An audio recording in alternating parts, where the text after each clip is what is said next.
वह जो भीड़ में चिल्लाते हैं भीड़ ही बन जाते हैं। वह जो भीड़ में चिल्लाते हैं भीड़ ही बन जाते हैं। वही पाते हैं जिंदगी में कामयाबी जो खामोशी से अपना काम कर जाते हैं। तो चलिए मित्रों, आज की क्लास में जीके के दूसरा आपका जीके का दूसरा दिन है और आज की क्लास में जानेंगे कि बुंदेलखंड में और अब क्या क्या आपको पढ़ना है। इसके पहले मैं आपको कहना चाहूँगा कि आप लोगों ने जिन ने चैनल को सब्सक्राइब नहीं किया है, चैनल को सब्सक्राइब कर दें, बेल आइकन पर क्लिक करना ना भूलें, क्योंकि जो भी आपके लिए नया नया वीडियो लेकर आऊँगा उसका नोटिफिकेशन आपको मिलता रहे। तो जी हाँ दोस्तों, और चलते हैं बुंदेलखंड एक नज़र में, लेकिन ध्यान रखिएगा, ये ना भूलिएगा कि प्रतिदिन 10 का 2। जी हाँ, आपको प्रतिदिन 10 प्रश्न ही याद करना है, बस इसके अलावा और आपको कुछ नहीं करना है। प्रतिदिन 10 के 10 प्रश्न याद करते जाइए और एक दिन आपके 10-10 करके ढेर सारे प्रश्न हो जाएंगे और इन प्रश्नों में केवल उसी की चर्चा होगी जो केवल सभी एग्जामों में पूछे जाते हैं। तो जी हाँ, चलते हैं। पहला प्रश्न है बच्चों आपका, बुंदेलखंड की कुल जनसंख्या 96.82 लाख है। अगर हम बुंदेलखंड की बात करें तो सबसे पहला मुख्य विषय ये है कि बुंदेलखंड में जनसंख्या कितनी है। तो बुंदेलखंड की जनसंख्या आपको याद रखना है 96.82 लाख हमारे बुंदेलखंड की जनसंख्या है। इसके अलावा अगर हम बात करें तो ग्रामीण जनसंख्या की बात करें तो 77.33% हमारे यहाँ बुंदेलखंड में ग्रामीण जनसंख्या है।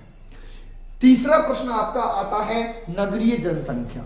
नगरीय जनसंख्या की हम बात करते हैं तो 22.67% हमारे बुंदेलखंड में नगरीय जनसंख्या निवास करती है।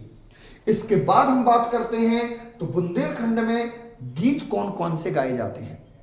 तो सभी बच्चों को पता है कि ये हमारा बुंदेलखंड है। बुंदेलखंड में आल्हा गीत गाया जाता है। आल्हा गीत के बाद हम बात करें तो आल्हा गीत हो गया आपका, राई स्वांग हो गया आपका, मध्य प्रदेश का भी प्रमुख गीत है। इसके बाद आपके दादरे हो गए, लमटेरा हो गया और गारी हो गई, इत्यादि चीजें जो हैं ये आपकी जो गाने हैं ये आपके बुंदेलखंड में गाए जाते हैं।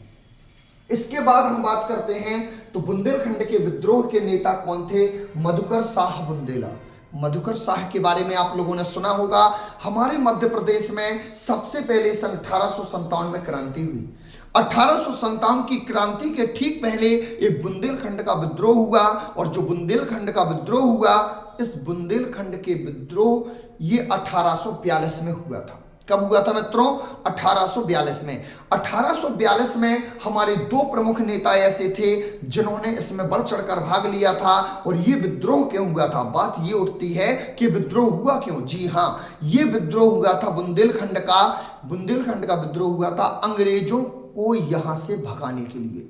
अंग्रेजों के विरुद्ध जो अत्याचार, अंग्रेजों के खिलाफ जो अंग्रेज हमारे ऊपर जो अत्याचार कर रहे थे, उन अत्याचारों के विद्रोह के लिए हमारे बुंदेलखंड से दो प्रमुख नेता निकल के बाहर आए और जिनने बुंदेलखंड का विद्रोह किया और उसमें अपनी जीत हासिल की। तो उनके नाम कौन कौन से हैं मित्रों, मैं आपको बताना चाहूंगा। सन 1842 में ये मधुकर शाह बुंदेला, सन 1842 में मधुकर शाह बुंदेला और एक आपके चंद्र नायर सिंह। चंद्र नायर बुंदेला जो हैं ये आपके दो ऐसे नेता थे जिन्होंने बुंदेलखंड में अपना भाग लिया और विद्रोह किया। तब से ये 1842 की कहानी है मित्रों, आप इसको नोट कर लीजिए। बुंदेलखंड का विद्रोह सन 1842 में हुआ। चंद्र नायर थे और दूसरे कौन हो गए आपके? मधुकर शाह। ये दो नेताओं के नाम आपको याद रखना है। इसके बाद हम बात करते हैं तो बुंदेलखंड का नाम जैजाक भुक्ती जिजौतिया प्रदेश बुंदेलखंड और जैजाक भुक्ती। आपको बताना चाहूंगा बुंदेलखंड का नाम पहले जिजौतिया प्रदेश था। 14वीं शताब्दी तक बुंदेलखंड के राजपूतों ने जब चंदेल शासकों से इनका विवाद हुआ, लड़ाई हुई, तो चंदेल शासकों को इन्होंने हरा दिया। बुंदेल शासकों, बुंदेल राजपूतों ने जब चंदेलों से लड़ा तो चंदेलों की इसमें हार हो गई और बुंदेल राजपूतों की इसमें विजय हो गई। तब इसका नाम था जिझौतिया प्रदेश। क्या नाम था? जिझौतिया प्रदेश। बाद में मायावती की सरकार में उत्तर प्रदेश में 7 जिले प्रस्तावित किए गए और मध्य प्रदेश से उमा भारती के में 6 जिले प्रस्तावित किए गए।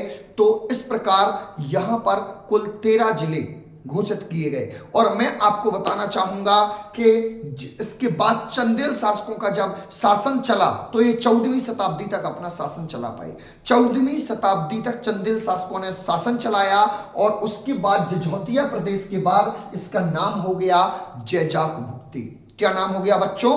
जैजाक भुक्ती। आपको याद रखना है, बड़े बड़े एग्जामों में पूछा जा चुका है मध्य प्रदेश में या बुंदेलखंड का पहले क्या नाम था, तो आपको आंसर देना है जैजाक भुक्ती था। जी हां। इसके बाद हम बात करें बुंदेलखंड में रियासतों की संख्या कितनी थी, तो बुंदेलखंड में कुल रियासतों की जो संख्या थी वो 36 रियासतें थी। कितनी रियासतें थी? 36। जी हां, 36 रियासतें बुंदेलखंड में थी। आजादी के बाद बुंदेलखंड की राजधानी विंध्य प्रदेश और नौगांव को बनाया गया। आजादी के बाद विंध्य प्रदेश विंध्याचल पर्वत श्रेणी हमारे यहां पर है। सतपुड़ा पर्वत श्रेणी मध्य प्रदेश में है। विंध्याचल से इसका नाम हुआ विंध्य प्रदेश और नौगांव दोनों को यहां की राजधानी बनाया गया। मित्रों, पिछले वीडियो के 10 प्रश्नों में आप पढ़ चुके हैं कि बुंदेलखंड का सबसे बड़ा जो शहर था वो आपका झांसी था और दूसरे नंबर का सबसे बड़ा जो शहर था वो मध्य प्रदेश का सागर था। आप पुराने प्रश्न भी रिवीजन करते रहिए और अब जो भी प्रश्न आपको मिलते जाएं इनको एक बार आप अच्छे से देखते रहिए। अगर किसी प्रश्न में आपको कोई डाउट लगता है, किसी प्रश्न में आपको किसी प्रकार की कोई समस्या आती है तो आप मुझे कमेंट करके बता सकते हैं। निश्चित रूप से आपकी समस्या का समाधान किया जाएगा। बिल्कुल। तो इसके बाद हम चलते हैं बुंदेलखंड के उत्तर में यमुना नदी। दोस्तों, आने वाले वीडियो में अभी नदियों पर पूरा एक चैप्टर बनेगा। उस चैप्टर में प्रमुख नदियां जो हमारे मध्य प्रदेश की हैं, हमारे बुंदेलखंड में विकसित हैं, ऐसी कौन कौन सी नदियां हैं, किसकी कितनी लंबाई है, अपन इसको विस्तार से जानेंगे। अभी आपको प्रश्न याद रखना है कि बुंदेलखंड के उत्तर में यमुना नदी है और दक्षिण में जो है वो नर्मदा नदी बहती है। सबको पता है मध्य प्रदेश की गंगा किसे कहा जाता है? नर्मदा नदी को ही कहा जाता है, क्योंकि गंगा नदी ऐसी नदी है जो मध्य प्रदेश के किसी भी जिले को टच नहीं करती है। गंगा नदी मध्य प्रदेश के एक भी जिले को नहीं टच करती है, इसलिए नर्मदा नदी को ही मध्य प्रदेश की गंगा माना गया है और जो बुंदेलखंड के दक्षिण में ये बहती है। इसके बाद हम बात करें तो ये आपको बता चुके हैं, चंदेलों ने 14वीं शताब्दी तक बुंदेलखंड के अधिकांश भाग पर अपना शासन किया था। चंदेलों ने 14वीं शताब्दी तक अधिकांश भाग पर अपना शासन किया था। तो बच्चों, याद रखना है, ये 10 प्रश्न आपके लिए बहुत ही मोस्ट हैं। आप इनको याद करिए और डेली आपको एक नया वीडियो मिलता रहेगा। और जिसने चैनल को सब्सक्राइब नहीं किया है, चैनल को सब्सक्राइब कर लीजिए और ज्यादा से ज्यादा दोस्तों को आप वीडियो को शेयर कीजिए ताकि वह भी लाभ ले सकें और बेल आइकन को क्लिक करना ना भूलें ताकि जो भी वीडियो आपके पास आए उसका नोटिफिकेशन आपको मिलता रहे। जी हाँ दोस्तों, अगले वीडियो में मिलते हैं। जब तक के लिए जय हिंद दोस्तों।